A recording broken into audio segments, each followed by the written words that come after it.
주셨고, 또 오늘 예배에 홍현주 선생님이 말씀 전하는데 듣는 우리의 귀를 열게 하여 주시고, 하나님의 영이 우리에게 들어와 하나님을 마땅히 따를 수 있는 삶 허락하여 주시고 우리의 마음을 움직여 주옵소서.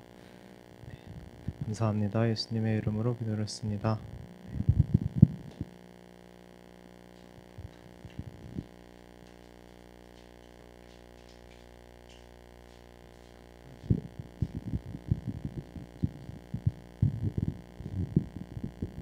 찬양 시작하겠습니다.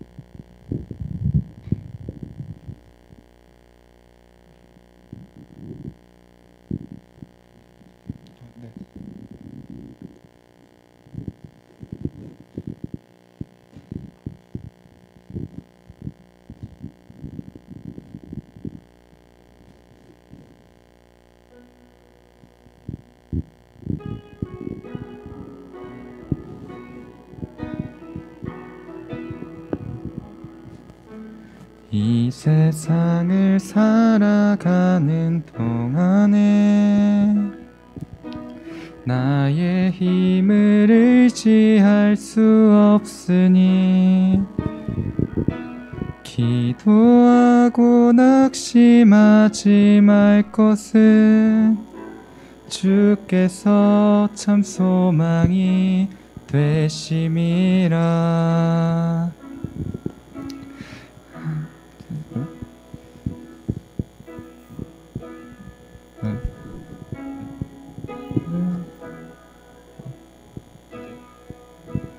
세상을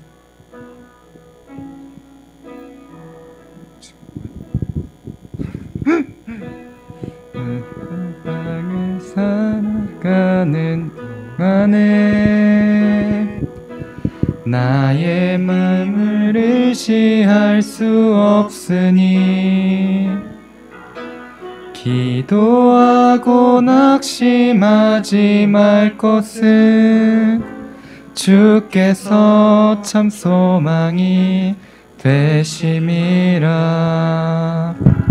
하나님의 꿈이 나의 비전이 되고 예수님의 성품이 나의 인격이 되고 성령님의 권능이 나의 능력이 되길 원하고 바라고 기도합니다. 길을 걸어가는 동안에 세상의 것 의지할 수 없으니 감사하고 낙심하지 말 것은 주께서 참 기쁨이 되심이라. 하나님의 꿈이 나의 비전이 되고 예수님의 성품이 나의 인격이 되고 성령님의 권능이 나의 능력이 되길 원하고 바라고 기도합니다.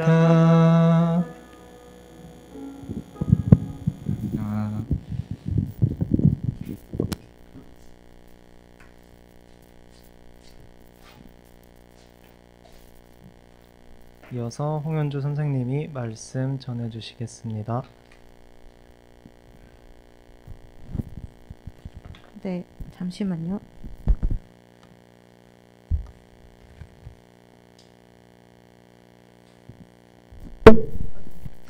네, 기도하고 시작할게요. 하나님 감사합니다. 오늘 이 자리에서 저희가 또다시 모여서 예배할 수 있게 해주신 것 감사하고 또 부족한 저를 이 자리에 세워주셔서 감사합니다. 제가 이 자리에서 하나님의 영광을 가리지 않게 원하고 주님께서 저의 능력이 아니라 저를 통해서 각 사람에게 주님께서 하시고 싶은 말들을 해주시길 원하고 마음에 주님께서 주시는 울림이 있기를 바랍니다. 예수님 이름으로 기도드렸습니다. 아멘. 네, 오늘 본문 말씀은 마태복음 18장 20절이에요. 같이 한번 읽고 해볼게요. 시작. 두세 사람이 내 이름으로 모인 곳에는 나도 그들 중에 있느니라. 아멘. 네. 엄청 떨리는 거군요, 이게. 네, 설교 시작하기 전에 저는 여러분이 아시다시피 신학을 배운 사람도 아니고 뭐 그렇다고 아주 오랜 세월 동안 아주 신실하게 신앙생활을 한 사람도 아니고 그래서 사실 이 앞에서 제가 말하는 것들이 어쩌면 성경적으로 맞지 않을 수도 있어요. 왜냐면 제가 그 부분을 잘 모르니까요. 그래서 저는 저를 통해서 여러분들이 뭔가 하나님의 말씀을 깨닫는다거나 제 말을 막 전적으로 신뢰하기를 바라고 이 자리에 선 거는 아닙니다. 그냥 제가 교회에 대해서 이렇게 생각하고 그렇게 있다는 것을 여러분들이 알아주기를 바라고 또 제 생각을 통해서 여러분들이 저를 조금 더 이해해 주시기도 바라고 혹시라도 마음에 와닿는 부분이 있다면 스스로 좀 더 생각해보고 기도해 볼 수 있는 계기가 되었으면 합니다. 여러분은 교회가 뭐라고 생각하시나요? 그리고 또 어떤 마음으로 교회에 오시나요? 어떤 사람들은 교회 사람들하고 함께 하는 게 좋아서 오고 또 어떤 사람들은 그냥 엄마 아빠가 가라니까 오기도 하고 또 어떤 사람들은 뭐 친구가 좋으니까 오기도 하고 뭐 교회에서 뭔가 이득을 얻으려고 뭐 예를 들면 연줄이나 인맥이나 하다못해 뭐 밥을 한 끼 먹기 위해서 오기도 할 거예요. 네, 제가 이 설교를 준비하면서 전도사님께 교회에 대한 성경 구절을 좀 알려달라고 부탁을 드렸어요. 그랬더니 몇 가지 구절을 보내주셨는데 오늘 본문이 그 구절들 중에 하나입니다. 오늘 본문에 두세 사람이 내 이름으로 모인 곳에 나도 있느니라고 말씀하고 계세요. 이것이 교회에 대한 성경 구절이라면 하나님이 바라보시는 교회는 하나님의 이름으로 모인 곳이자 하나님이 계신 곳입니다. 그럼 하나님의 이름으로 모였다는 것은 하나님을 대표한다는 거겠죠. 그러면 하나님을 대표하기 위해서는 우리가 교회에서 어떻게 행동을 해야 될까요? 하나님은 구체적으로 교회에서 우리가 해야 하는 것들, 다시 말해서 하나님을 대표하는 행동들에 대해서 성경에 제시를 해주셨습니다. 첫 번째는 전도입니다. 요새 목사님도 계속 이제 설교하실 때 많이 말씀하시는 부분인데 마태복음 28장 19절에서 20절에 보면 그러므로 너희는 가서 모든 민족을 제자로 삼아 아버지와 아들과 성령의 이름으로 세례를 베풀고 내가 너희에게 분부한 모든 것을 가르쳐 지키게 하라. 볼지어다 내가 세상 끝날까지 너희와 항상 함께 있으리라 하시니라 라고 하십니다. 하나님을 대표하기 위해 하는 행동 중 첫 번째는 전도입니다. 두 번째는 기도입니다. 이사야서 56장 7절에 보면 내가 곧 그들을 나의 성산으로 인도하여 기도하는 내 집에서 그들을 기쁘게 할 것이며 그들의 번제와 희생을 나의 제단에서 기꺼이 받게 되리니 이는 내 집은 만민이 기도하는 집이라 일컬음이 될 것입니다. 라고 하십니다. 그러니까 여호와의 집, 내 집은 여기서 교회를 말하죠. 그래서 하나님을 대표하기 위해 우리가 교회에서 해야 하는 두 번째 행동은 기도입니다. 세 번째는 예배입니다. 예레미야서 7장 2절에 보면 너는 여호와의 집 문에 서서 이 말을 선포하여 이르기를 여호와께 예배하러 이 문으로 들어가는 유다 사람들아 여호와의 말씀을 들으라고 하십니다. 여기서 이 문이 이제 여호와의 집 문이니까 성전 문이죠. 그래서 성전에서 해야 하는 세 번째 행동은 여호와께 예배하는 것입니다. 그리고 네 번째는 교제입니다. 사도행전 2장 42절에 보면 그들이 사도의 가르침을 받아 서로 교제하고 떡을 떼며 오로지 기도하기를 힘쓰니라고 하십니다. 물론 이제 지금은 코로나 때문에 떡을 함부로 떼긴 좀 어렵지만 주님의 집에 모여서 주님의 이름으로 서로 가진 것을 나누고 사랑으로 교제해야 됩니다. 그럼 저는 여기서 묻겠습니다. 우리 모두 이 행동들을 아주 충실하게 매번마다 지켜왔나요? 매번 전도하고 매번 기도하고 매번 예배하고 교회에 들어서는 순간부터 나가는 사람까지 서로 사랑으로 교제합니까? 저는 여기서 우리의 행위가 옳았냐 옳지 않았냐 잘했냐 못했냐를 따지고 싶은 것이 아니에요. 그렇게 따지면 청년부에서 화 제일 많이 내는 사람이 저고 몇 년 전까지만 해도 저는 기도는 따로 해본 적도 없고 막 예배 시간에 막 핸드폰도 하고 딴짓도 하고 막 전도는 막 생각도 못 하고 저 스스로도 전도가 안 된 채로 교회에 나왔던 사람이기 때문이에요. 그리고 또 따르려고 해도 각자 조금 약한 부분들도 있습니다. 어떤 사람은 다른 것보다 기도가 좀 더 힘들기도 하고 어떤 사람은 전도가 좀 더 힘들기도 하고 어떤 사람은 예배를 하는 것이 되게 힘들기도 하고 어떤 사람은 교제하는 게 더 힘들기도 합니다. 사람마다 좀 이렇게 약한 부분들이 있어서 하나님의 명령을 더 지키기가 어렵습니다. 이렇게 우리가 하나님의 명령을 지키지 못할 때가 있습니다. 사실은 지키지 못할 때가 더 많죠. 저희는 연약하기 때문에 다 지킬 수도 없고 그런 일이 없길 바라지만 앞으로도 아마 종종 저희는 넘어지게 될 거예요. 그래서 제가 진짜 하고 싶은 이야기는 지금부터입니다. 우리가 하나님의 명령을 따르지 못할 때 어떻게 해야 할까요? 또 어떤 태도를 가지고 어떤 모습을 보여야 할까요? 일단 하나님의 명을 따르기 어렵다는 생각이 들 때 우리는 일단은 기도해야 되는 것 같아요. 하나님의 명령을 따르기가 어려울 것 같은 마음이 들 때 기도한 사람들이 성경에 있습니다. 출애굽기 4장 10절에서 13절에 이렇게 기록되어 있습니다. 모세가 여호와께 아뢰되 오 주여 나는 본래 말을 잘 하지 못하는 자니이다. 주께서 주의 종에게 명령하신 후에도 역시 그러하니 나는 입이 뻣뻣하고 혀가 둔한 자니이다. 여호와께서 그에게 이르시되 누가 사람의 입을 지었느냐 누가 말 못하는 자나 못 듣는 자나 눈 밝은 자나 맹인이 되게 하였느냐 나 여호와가 아니냐 이제 가라 내가 내 입과 함께 있어서 할 말을 가르치리라. 모세가 이르되 오 주여 보낼 만한 자를 보내소서 라고 했다고 합니다. 그러니까 모세도 하나님한테 기도한 거죠. 못하겠다고 솔직하게 털어놓았습니다. 또 예수님도 그러셨어요. 누가복음 22장 42절에 보면 그들을 떠나 돌 던질 만큼 가서 무릎을 꿇고 기도하여 이르시되 아버지여 만일 아버지의 뜻이거든 이 잔을 내게서 옮기시옵소서. 그러나 내 원대로 마시옵고 아버지의 원대로 되기를 원하나이다 하시니 라고 합니다. 그러니까 이 잔을 내게서 옮겨달라고 하신 거는 그냥 아주 솔직하게 말하면 나 못하겠다라고 얘기를 하는 거죠. 그리고 놀라운 사실은 기도한 사람들 모두 다 하나님의 명을 아주 넘치도록 훌륭하게 따르게 되었다는 것입니다. 하나님의 명을 따르기 위해 기도하면 하나님께서는 그거를 넘치도록 따를 수 있게 해주시는 것 같아요. 근데 이제 이거는 사실은 하나님의 명령을 따를 수 없을 것 같을 때 우리가 이제 하는 행동이죠. 내가 이미 따르지 못했을 때는 또 어떻게 해야 될까요? 일단은 회개해야 됩니다. 시편 51편 17절에 보면 하나님께서 구하시는 제사는 상한 심령이라 하나님이여 상하고 통회하는 마음을 주께서 멸시하지 아니하시리이다 라고 합니다. 저희가 너무 잘 알고 있는 구절이죠. 하나님의 명령을 그렇게 잘 따르고 하나님의 마음에 합한 자였던 다윗도 하나님이 간음하지 마라, 살인하지 마라 이렇게 얘기한 거를 한 번은 못 따랐어요. 그러고 나서 다윗은 바로 저렇게 회개했습니다. 목사님께서도 계속 얘기하시고 하나님께서 이걸 성경에까지 실어두신 거를 보면 하나님께서는 잘못한 뒤에 상한 심령을 통회하는 것을 원하신다는 소리예요. 다윗 얘기는 좀 너무 많이 들어서 약간 식상합니까? 그래도 이 과정은 중요한 과정입니다. 시킨 일을 못했으면 좀 잘못했다고 그래도 하나님께 용서를 빌어야 되지 않을까요?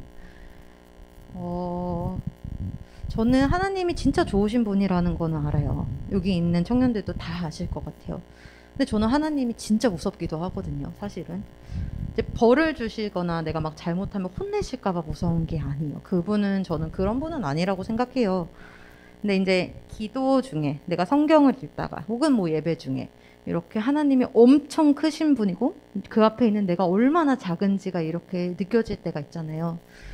그러고 나면 이제 생각되는 게 저는 하나님이 진짜 좋은 분이셔서 나를 봐주고 계시는구나 이런 생각이 들어요. 세상의 주인이신 하나님께 내가 감히 까불 수도 없고 하라는 명을 함부로 거역할 수도 사실은 원래는 없는 존재인데 내가 막 명령을 거역해도 그냥 하나님이 좋으신 분이니까 나를 그냥 놔두시는구나 이런 게 이제 느껴질 때가 있어요. 근데 그런 하나님의 명을 못했으면 하나님 죄송합니다. 제가 잘 못했어요. 이렇게 말씀은 드려야 될 것 같아요. 그리고 이제 마지막으로 따르지 못했을 때 우리가 해야 하는 마지막 행동은 저는 함께하는 사람들한테 미안하다고 얘기해줘야 된다고 생각해요. 여기서 지금 팀플 안 해본 청년 우리 민준이 정도 말고는 이제 팀플은 다 해봤을 것 같은데 우리 잠깐 영상 하나 같이 볼까요? 저처럼 오랫동안 학교를 다니고 마지막 졸업할 상황이 되면 이런 것이 공감이 많이 돼요. 여러분이 이런 유병재 같은 지금 이런 상황이라면 어떠실 것 같아요? 되게 화가 나고 답답하죠. 왜냐하면 저 사람들이 해야 될 일들을 안 하잖아요. 그럼 내가 그만큼 더 해야 되거든요. 유병재가 지금 그 상황이죠. 그럼 이제 하려던 사람들은 의욕이 다 꺾이게 되는 거죠. 뭐 교회 사람들이라고 솔직히 저는 다르지 않아요. 다른 거 하나 있죠. 정죄 안 해요. 안 하겠다, 내가 못 하겠다 이렇게 말하면 안타까워하고 이해해주고 기도해주고 교회는 그래요. 근데 이해해준다고 해서 그렇게 해도 되는 건 아니에요. 당연히 해야 할 일을 권했는데 전 안 할 거예요 이렇게 너무 당당하게 얘기하고 안 하겠다고 하는 사람을 두둔해주고 하려는 사람들 비난하고 그러면 교회 사람들도 다 상처받아요. 물론 이제 상처 안 받는 경우가 있죠. 믿음의 분량이 적은 사람들이 그러면 상처 안 받아요. 제가 예전에 그냥 얘기하자면 영경이가 일본 가기 전에 수련회에서 마지막 수련회에서 예배드리기 싫다고 좀 투정을 부린 적이 있어요. 그때 이제 제가 얘기했었어요. 하나님은 하나님 때문에 내가 가장 하기 힘든 걸 할 때 가장 기뻐하신다. 너는 예배를 드리는 게 어려우니까 예배만 잘 드려도 하나님한테 영광이 된다. 남들이 너를 보고 놀라서 아, 이 예배에 지금 하나님이 함께 하시는구나 라고 생각하게 되니까.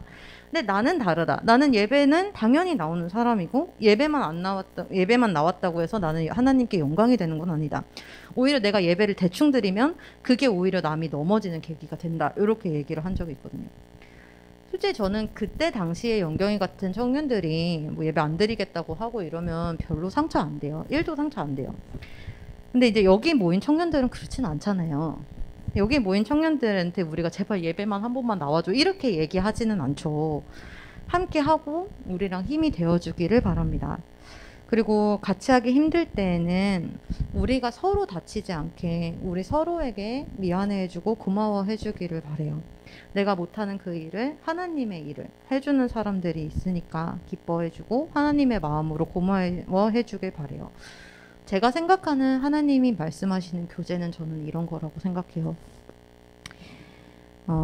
다시 말하지만 제가 말한 모든 거를 제가 막 다 잘 지키고 다 잘해서 이런 얘기를 하는 건 아닙니다.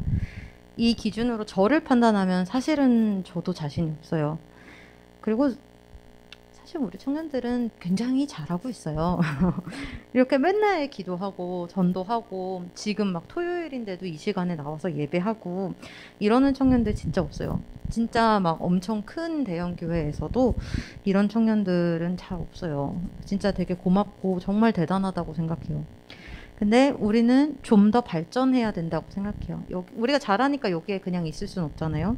그러려면 반성도 해야 되고 그럼 내가 뭘 잘 못하고 있는지 뭘 안 하고 있는지 한번 생각해 봐야 된다고 생각해요. 조금 솔직하게 이제 자기를 돌아보는 시간들이 이제는 필요하지 않나. 정말 내가 교회를 뭐라고 생각하고 나오고 있나. 하나님이 계신 곳이라고 생각하고 나오고 있나.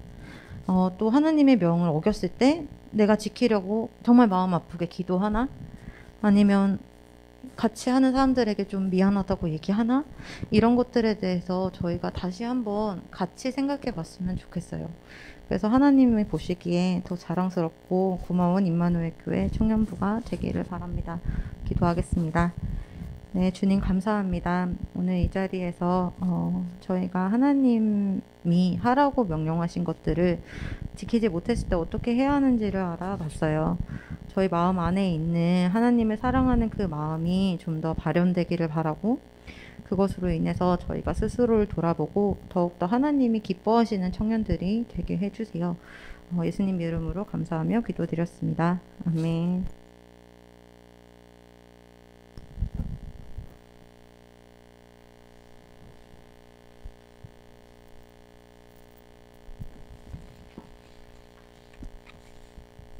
네, 이어서 바로 기도하겠습니다.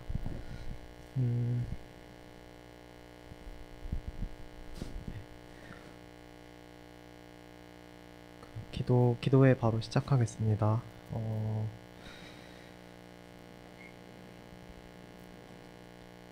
말씀을 먼저 읽고 할게요. 11월 8일 주일 예배 말씀이 시편 126편 5에서 6절인데 제가 읽겠습니다. 눈물을 흘리며 씨를 뿌리는 자는 기쁨으로